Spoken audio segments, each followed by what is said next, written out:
Hello friends, welcome to மாங்கனி சமையல். இன்னைக்கு நம்ம மாங்கனி சமையல்ல ரம்ஜான் ஸ்பெஷல் ஹைதராபாத் சிக்கன் தம் பிரியாணி எப்படி பண்றதுன்னு பார்க்கலாம். இதுக்கு வந்து நம்ம ஃப்ரெஷ்ஷா மசாலா அரைச்சி மசாலாவோட சிக்கனை ஊற வச்சு பிரியாணி பண்றதுனால பிரியாணிக்கு நல்ல ஒரு ஃப்ளேவரும் டேஸ்ட்டும் கிடைக்கும். சரி வாங்க, இப்போ ஹைதராபாத் சிக்கன் தம் பிரியாணி எப்படி பண்றதுன்னு பார்க்கலாம். ஹைதராபாத் சிக்கன் தம் பிரியாணி பண்ணுறதுக்கு ஃபர்ஸ்ட் நம்ம ஃப்ரெஷ்ஷாக பிரியாணி மசாலா பவுடர் அரைச்சி எடுத்துக்கலாம். அதுக்கு ஒரு மிக்சி ஜாரில் 2 இன்ச் அளவுக்கு பட்டை சேர்த்துக்கோங்க. கூடவே 5 லவங்கம், அப்புறம் 1 டீஸ்பூன் சோம்பு, 1/2 டீஸ்பூன் சீரகம், 1 டீஸ்பூன் மிளகு, வாசனைக்காக 4 ஏலக்காய், கூடவே ஒரு பிளாக் ஏலக்காய் சேர்த்துக்கோங்க. இது சேர்க்கறதுனால பிரியாணிக்கு நமக்கு நல்ல ஒரு ஸ்மெல் கிடைக்கும். இருந்தா சேர்த்துக்கோங்க, இல்லைனாலும் பரவாயில்லை. அதிகமா சேர்க்காதீங்க, 1 சேர்த்தீங்கன்னா போதும். அப்புறம் 2 ஸ்டார் பூ, கூடவே கால்வாசியில பாதி அளவுக்கு ஜாதிக்காய் சேர்த்துக்கோங்க. ஜாதிக்காய் வந்து அதிகமா சேர்க்கக்கூடாது, பிரியாணி திகட்ட ஆரம்பிச்சிடும். கால்வாசியில பாதி அளவுக்கு சேர்த்தீங்கனாலே போதும், பிரியாணிக்கு நல்ல ஒரு ஃப்ளேவர் கிடைக்கும். கடைசியா 2 பிரியாணி இலை சேர்த்துட்டு இந்த மசாலா பொருட்களை ரொம்பவே நைஸா இல்லாம கொஞ்சம் கரகரப்பா அரைச்சி எடுத்துக்கோங்க. பாருங்க, இப்ப அரைச்சி எடுத்தாச்சு. நமக்கு நல்லா ஃப்ரெஷ்ஷா பிரியாணி மசாலா பவுடர் ரெடி ஆயிடுச்சு. ரொம்பவே நைஸா இருக்கக்கூடாது, இந்த அளவுக்கு கரகரப்பா இருந்துச்சுன்னா தான் பிரியாணிக்கு வந்து நல்ல ஒரு டேஸ்ட் கிடைக்கும். இது ஒரு ஓரமா இருக்கட்டும். அடுத்தது நம்ம வெங்காயம் ஃப்ரை பண்ணி எடுத்துக்கலாம். அதுக்கு ஒரு பேன்ல வெங்காயம் பொரியிற அளவுக்கு எண்ணெய் விட்டு சூடுபடுத்திக்கோங்க. எண்ணெய் நல்லா சூடானதும் ஸ்டவ் மீடியம் ஹீட்ல வச்சுட்டு இது கூட 3 பெரிய வெங்காயம் நல்லா மெலிசா நீள நீளமா கட் பண்ணி வச்சிருக்கேன், அதை உள்ள சேர்த்துடலாம். வெங்காயத்தை இந்த அளவுக்கு நல்லா மெலிசா நீள நீளமா கட் பண்ணிட்டு உதிர்த்தி எடுத்துக்கோங்க. அப்பதான் வெங்காயம் சீக்கிரமா நல்லா முறுமுறுன்னு பொரிஞ்சு வரும். வெங்காயம் உள்ள சேர்த்துட்டு ஸ்டவ் மீடியம் ஹீட்ல வச்சு இதை நல்லா கலந்து விட்டுட்டே இருங்க. வெங்காயம் நல்லா பொரிஞ்சு பொன்னிறமானதும் வெளியில எடுத்துடலாம்.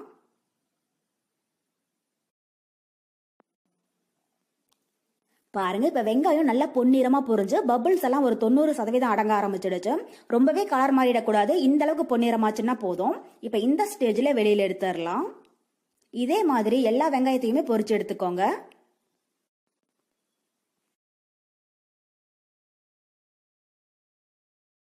இப்போ எல்லா வெங்காயத்தையுமே பொரிச்சு எடுத்தாச்சு. இது ஒரு ஓரமா இருக்கட்டும். அடுத்தது நம்ம சிக்கனை மசாலாவோட கலந்து நல்லா ஊற வச்சிடலாம்.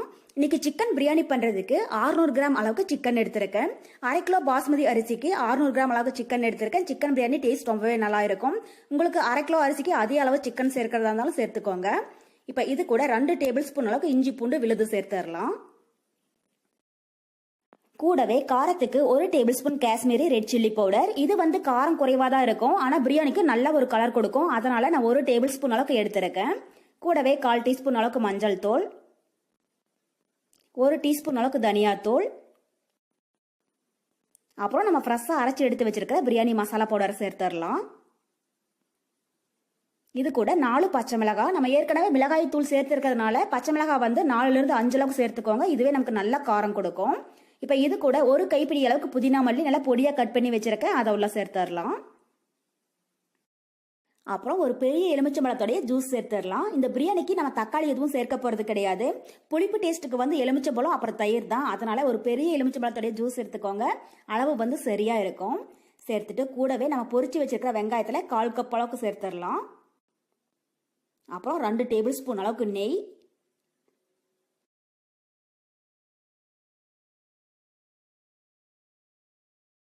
கூடவே 2 டேபிள் ஸ்பூன் அளவுக்கு எண்ணெய் பாத்தீங்கன்னா நம்ம வெங்காயம் பொரிச்சோம் இல்லைங்களா, அந்த எண்ணெயை சேர்த்துக்கோங்க. பிரியாணிக்கு நல்ல ஒரு ஃபிளேவர் கிடைக்கும். கடைசியா இதுக்கு தேவையான அளவு உப்பு இதெல்லாம் சேர்த்துட்டு இந்த மசாலா பொருள் எல்லாம் சிக்கன் நல்லா கோட் ஆகிற மாதிரி ஒரு 5 நிமிஷம் நல்லா கலந்துடுங்க.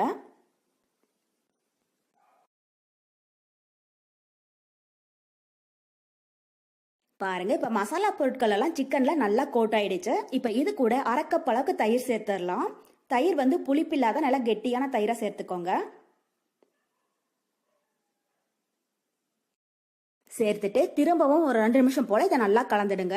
இது மாதிரி நம்ம பிரியாணி பண்றதுக்கு முதல் நாள் நைட்டு சிக்கனை இது மாதிரி மசாலா பொருட்கள் தயிர் இது எல்லாமே சேர்த்து நல்லா கலந்து ஃப்ரிட்ஜில் வச்சுட்டோம்னா மசாலாவோட சிக்கன் நல்லா ஊறிடும். அதுக்கப்புறமா நம்ம பிரியாணி பண்ற போது பிரியாணி வந்து ரொம்பவே டேஸ்டியா இருக்கும். பாருங்க, இப்போ சிக்கனை மசாலாவோட நல்லா கலந்தாச்சு. இப்போ ஒரு மூடி போட்டு மூடி ஃப்ரிட்ஜில் 4லேருந்து 8 மணி நேரம் வச்சுடுங்க.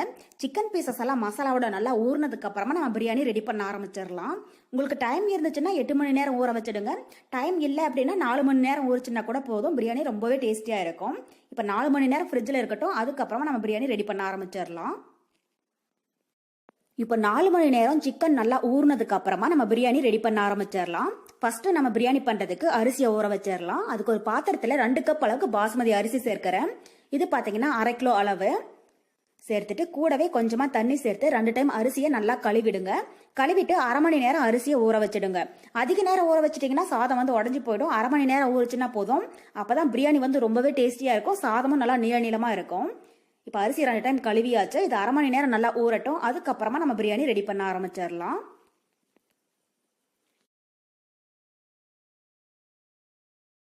அடுத்தது நம்ம பிரியாணி பண்றதுக்கு சாதம் வடிச்சு எடுத்துக்கலாம். அதுக்கு ஒரு பாத்திரத்துல தண்ணி நல்லா சூடாயிட்டு இருக்கு. இப்போ இது கூட 1 இன்ச் அளவுக்கு பட்டை, 2 லவங்கம், கூடவே 2 ஏலக்காய், 1 அனாசிப்பூ, அப்புறம் ஒரு பிரியாணி இலை, கூடவே கொஞ்சமா புதினா இலை. புதினா அதிகமாக சேர்க்க வேண்டாம், கொஞ்சமா சேர்த்தீங்கன்னா போதும். இது கூட 1 டேபிள் ஸ்பூன் அளவுக்கு எண்ணெய் சேர்க்கிற போது தான் சாதம் வந்து குழஞ்சி போகாம ஒன்னோட ஒன்று ஒட்டாம இருக்கும். கடைசியா இதுக்கு தேவையான அளவு உப்பு இதெல்லாம் சேர்த்துட்டு ஒரு டைம் லைட்டா கலந்து விட்டுருங்க. தண்ணி நல்லா கொதிச்சதுக்கு அப்புறமா நம்ம அரிசி சேர்த்துடலாம். ஒரு 5 நிமிஷம் இருக்கட்டும்.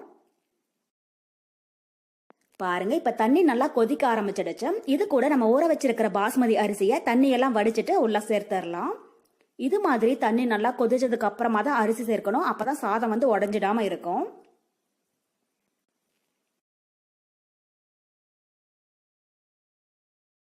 அரிசி சேர்த்துட்டு ஒரு டைம் லைட்டா கலந்து விட்டுறலாம். பாஸ்மதி அரிசி பாத்தீங்கன்னா ஒரு 7 நிமிஷத்துல டக்குன்னு வெந்துடும். முழுமையா அரிசி வெந்துடக்கூடாது. 70% வெந்துச்சுன்னா போதும். ஏன்னா நம்ம தம் போடும்போது அதனோட சேர்ந்து வெந்துச்சுன்னா தான் பிரியாணி வந்து நல்லா உதிரியா இருக்கும்.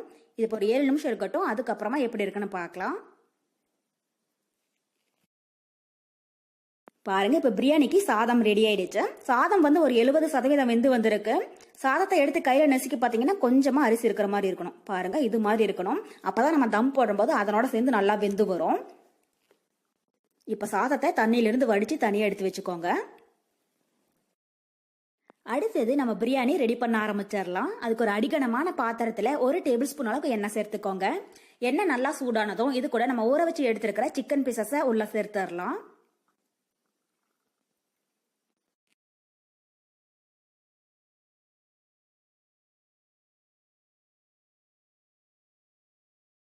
சேர்த்துட்டு ஒரு டைம் லைட்டா கலந்து விட்டுருங்க.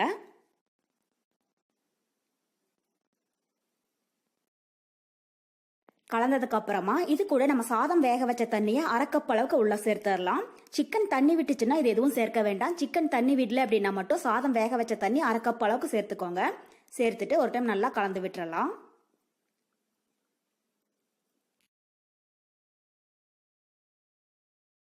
கலந்ததுக்கு அப்புறமா கடாயோடைய மூடி போட்டு மூடி வச்சிடுங்க. மீடியம் ஹீட்ல 10 நிமிஷம் இருக்கட்டும். சிக்கன் பீசஸ் ஓரளவுக்கு நல்லா வெந்ததுக்கு அப்புறமா நம்ம வடிச்சு வச்சிருக்கிற சாதத்தை உள்ள சேர்த்துடலாம். இது மீடியம் ஹீட்ல 10 நிமிஷம் இருக்கட்டும். பாருங்க, இப்ப 10 நிமிஷம் போல ஆகிடுச்சு. சிக்கன் பீசஸும் ஓரளவுக்கு நல்லா வெந்து எண்ணெய் பிரிஞ்சு வர ஆரம்பிச்சிடுச்சு. இப்ப மேல பிரிஞ்சு வந்திருக்கிற எண்ணெயை தனியா ஒரு கிண்ணத்துல எடுத்து வச்சுக்கோங்க. இது நம்ம சாதம் சேர்த்துட்டு அதுக்கு மேல சேர்க்கணும்.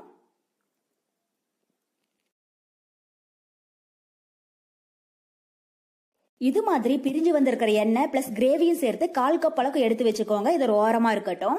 அடுத்தது ஸ்டவ் வந்து ஃபுல்லா சிம்ல வச்சுட்டு சிக்கனை ஒரு டைம் லைட்டா கலந்து விட்டுறலாம்.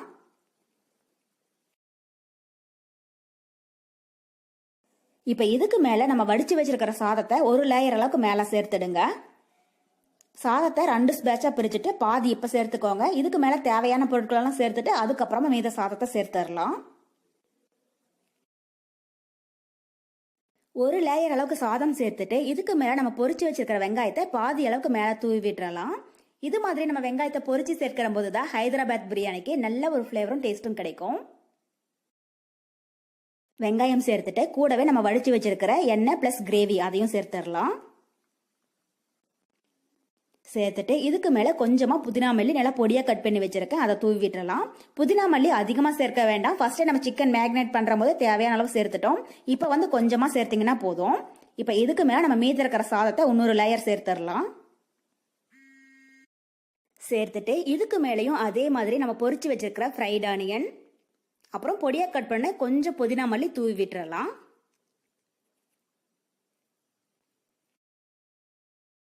இப்ப இதுக்கு மேல வாசனைக்காக ஒரு ஸ்பிஞ்ச் அளவுக்கு குங்குமப்பூல 1/4 கப் அளவுக்கு வெது வெதுப்பான பால் சேர்த்து 10 நிமிஷம் நல்லா ஊற வச்சு எடுத்துருக்கேன். அதை உள்ள சேர்த்துடலாம். சேர்த்துட்டு இதுக்கு மேல இன்னும் ஒரு 2 டேபிள் ஸ்பூன் அளவுக்கு நெய் சேர்த்துடலாம். குங்குமப்பூ வந்து முற்றிலும் ஆப்ஷனல் தான். நீங்க விருப்பப்பட்டா சேர்த்துக்கோங்க, இல்லைனாலும் பரவாயில்ல. அது சேர்க்கிற போது பிரியாணிக்கு நல்ல ஒரு ஃபிளேவரும் கலரும் கொடுக்கும், அதுக்காக தான். இப்ப நெய் சேர்த்துட்டு இதுக்கு மேல நம்ம சாதம் வேக வச்ச தண்ணியை இன்னும் ஒரு 1/4 கப் அளவுக்கு சேர்த்துடலாம். இது மாதிரி கடைசியா நம்ம சாதம் வேக வச்ச தண்ணி ஒரு 1/4 கப் அளவுக்கு சேர்த்தோம்னா தான் பிரியாணி வந்து அடிப்பிடிக்காம நல்லா உதிரியா வெந்து வரும். அவ்வளவுதான், இப்ப பிரியாணி ரெடி ஆயிடுச்சு. இப்ப இதுக்கு மேல கவர் பண்றதுக்காக ஒரு சில்வர் பாயில் பேப்பர் எடுத்திருக்கேன், அதை வச்சு கவர் பண்ணிடலாம். சில்வர் பாயில் பேப்பர் இருந்துச்சுன்னா அது யூஸ் பண்ணிக்கோங்க, அது இல்லைன்னா ஒரு டைட்டான மூடி வச்சு நல்லா மூடிடுங்க. ஸோ ஹோட்டல்ல எல்லாம் பார்த்தீங்கன்னா பிரியாணியை தம் போடுறதுக்காக பிரியாணி பாத்திரத்து கார்னர்ல கோதுமை மாவை இல்லைன்னா மைதா மாவை பேசந்து சீல் பண்ணிட்டு அதுக்கப்புறமா மூடி போட்டு மூடி தம் போடுவாங்க. ஸோ நம்ம வீட்டில் பண்றதுனால அதெல்லாம் எதுவும் தேவையில்லை, ஏன்னா நமக்கு செய்யக்கூடிய டைம் அப்புறம் அந்த மாவு வேஸ்ட் தான். இது மாதிரி சில்வர் பாயில் பேப்பர் இருந்துச்சுன்னா யூஸ் பண்ணிக்கோங்க, இல்லைன்னா டைட்டான மூடி போட்டு மூடிட்டு அதுக்கு மேல வெயிட்டா ஒரு பாத்திரம் ஏதாவது வச்சுக்கோங்க. இப்போ அவ்வளோதான், நம்ம பிரியாணியை தம் போட்டுடலாம். ஸ்டவ்ல ஒரு பழைய தோசை தவா வச்சிருக்கேன். இதுக்கு மேல நம்ம ரெடி பண்ணி வச்சிருக்கிற பிரியாணி பாத்திரத்தை மேலே வச்சிடலாம். இப்போ ஸ்டவ் வந்து சிம்ல வச்சு 15 நிமிஷம் தம் போட்டுருங்க. 15 நிமிஷத்துக்கு அப்புறமா ஸ்டவ் ஆஃப் பண்ணிட்டு ஒரு 10 நிமிஷம் அப்படியே விட்டுருங்க. அதுக்கப்புறமா எப்படி இருக்குன்னு பார்க்கலாம். பாருங்க, இப்ப 15 நிமிஷத்துக்கு அப்புறமா ஸ்டவ் ஆஃப் பண்ணிட்டு ஒரு 10 நிமிஷம் அப்படியே வச்சாச்சு. டோட்டலா நமக்கு 25 நிமிஷம் போல ஆகி இருக்கு. அவ்வளவுதான், இப்ப மேல இருக்கிற மூடி ஓபன் பண்ணிட்டு சில்வர் பாயில் பேப்பரை எடுத்துடலாம்.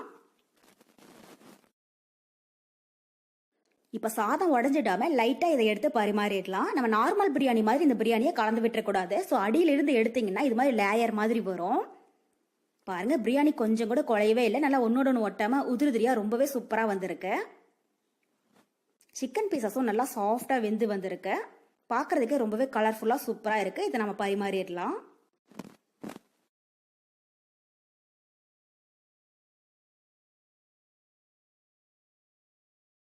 பாருங்க, அவ்வளோதான், ரம்ஜான் ஸ்பெஷல் ஹைதராபாத் சிக்கன் தம் பிரியாணி. இது கூட வேக வச்ச முட்டை, அப்புறம் தயிர் பச்சடி, கூடவே சிக்கன் கிரேவி, அப்புறம் இன்ஸ்டன்ட் மசாலா எதுவும் இல்லாமல் வீட்டில் இருக்கக்கூடிய பொருட்களை மட்டும் வச்சா ரொம்பவே டேஸ்டியாக செஞ்ச சிக்கன் 65.